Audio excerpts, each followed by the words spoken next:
Hi friends, आज हूँ शेर करीश तमारी साथे काचा चोखामांथी भजिया बनाववानी रेसिपी। तो अहीं आगळ 1 कप आपणे काचा चोखा लई लईशुं। तो तमे कोई बी चोखा लई शको छो, बासमती चोखा लई शको छो, खीचड़ीना चोखा लई शको छो, कोई बी चोखा लई शको छो। हवे आमां पाणी एड करीने आपणे धोई लईशुं एने 2-3 पाणीए पहेला। तो अहीं आगळ मैं 2-3 पाणीए चोखाने धोई लीधा छे। हवे एनी अंदर आपणे 1 ग्लास गरम पाणी एड करीशुं। 1 ग्लास गरम पानी एड करीने આપણે એને 2 કલાક માટે પલળવા દઈશું। તો સેકું ગરમ પાણી કરવાનું છે આપણે। હવે 2 કલાક આપણા ચોખાને પલાળે થઈ ગયા છે। તો ચેક કરી લઈશું તો સરસ ચોખા આપણા પલળી ગયા છે। તો જો આ રીતે તોડીએ તો તૂટી જાય છે। તો આપણા ચોખા સરસ પલળી ગયા છે। હવે ચોખામાંથી આપણે બધું પાણી કાઢી લઈશું। હવે ચોખામાંથી બધું પાણી કાઢી લીધું છે। હવે મિક્સરમાં આપણે ચોખાને એડ કરી દઈશું। એની અંદર આપણે બહુ પાણી નહીં નાખીએ, તો 1/4 કપમાં થોડુંક ઓછું પાણી એડ કરીશું આપણે અંદર। હવે આપણે એને પીસી લેવાનું છે અને સરસ એવું પીસી લેવાનું છે, જેથી પેસ્ટ બનાવી લેવાની છે આપણે। તો હવે આપણે ચેક કરી લઈશું। તો આ રીતની પેસ્ટ બનાવી લેવાની છે આપણે। હવે આ પેસ્ટને આપણે બાઉલમાં કાઢી લઈશું। તો આ રીતની થીક જ પેસ્ટ રાખવાની છે આપણે।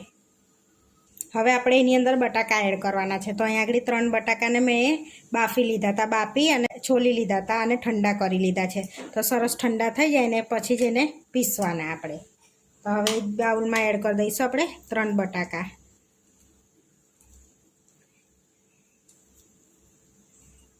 હવે એની અંદર બી આપણે 1/4 કપ જેટલું પાણી એડ કરીશું અને એને બી સરસ પીસી લેવાનું છે।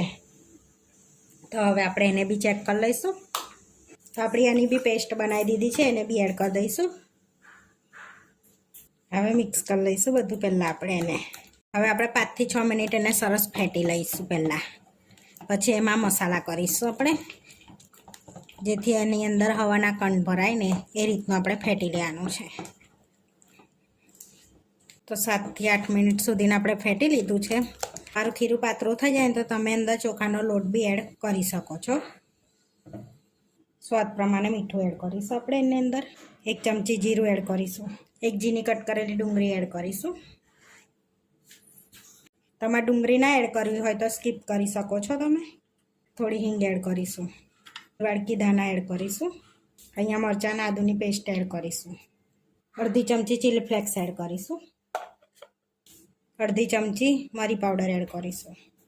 હવે બધું મિક્સ કરી લઈશું આપણે।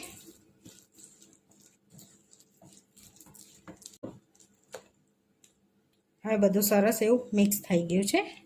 હવે એની અંદર આપણે 2 ચમચી ગરમ તેલ એડ કરીશું। મિક્સ કરી લઈશું। હવે આ રીતનું બેટર રાખવાનું છે આપણે, જેથી ભજીયા ઉતરે ને એટલું એ રીતનું।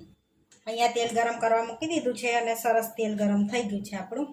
તો હવે આપણે ભજીયા ઉતારી લઈશું આ રીતે। ફાસ્ટ ગેસે પહેલાં અંદર એડ કરતું જવાનું છે આપણે। હવે ધીમા તાપે આપણે એને તળાવવા દઈશું અને પછી પલટાઈશું। એક બાજુ ચડી જાય ને પછી પલટાઈ લેવાના છે આ રીતના, અને ધીમા તાપે સરસ એવા આપણે તળાવવા દઈશું, જેથી અંદર સુધી ચડી જાય ને એ રીતના। તો આપણો સરસ એવો કલર બી ચેન્જ થઈ ગયો છે ને સરસ ભજીયા આપણા તળાઈ ગયા છે। તો 5 થી 7 મિનિટમાં તળાઈ ગયા છે આપણે। તો હવે આપણે પ્લેટમાં લઈ લઈશું અને આ રીતે બીજા પણ તળી લઈશું। ભજીયા તળાઈને રેડી થઈ ગયા છે। હવે આપણે સર્વ કરી લઈશું। તો અહીંયા પ્લેટ લઈ લીધી છે, એમાં આપણે સર્વ કરી લઈશું અને ગ્રીન ચટણી અને ટોમેટા કેચઅપ સાથે આપણે સર્વ કરીશું। અહીંયા ટોમેટો કેચઅપ લઈ લઈશું આપણે। તો આપણે ચોખાના ભજીયા બનીને રેડી થઈ ગયા છે। આવા વિડીયો જોવા માટે મારી ચેનલને સબસ્ક્રાઈબ કરો, લાઈક કરો અને શેર કરો, અને તમે જરૂરથી ટ્રાય કરો। ફરી મળીશું નવા વિડીયોમાં, અને કોમેન્ટમાં જરૂરથી જણાવજો કે તમને આ મારી રેસીપી કેવી લાગી।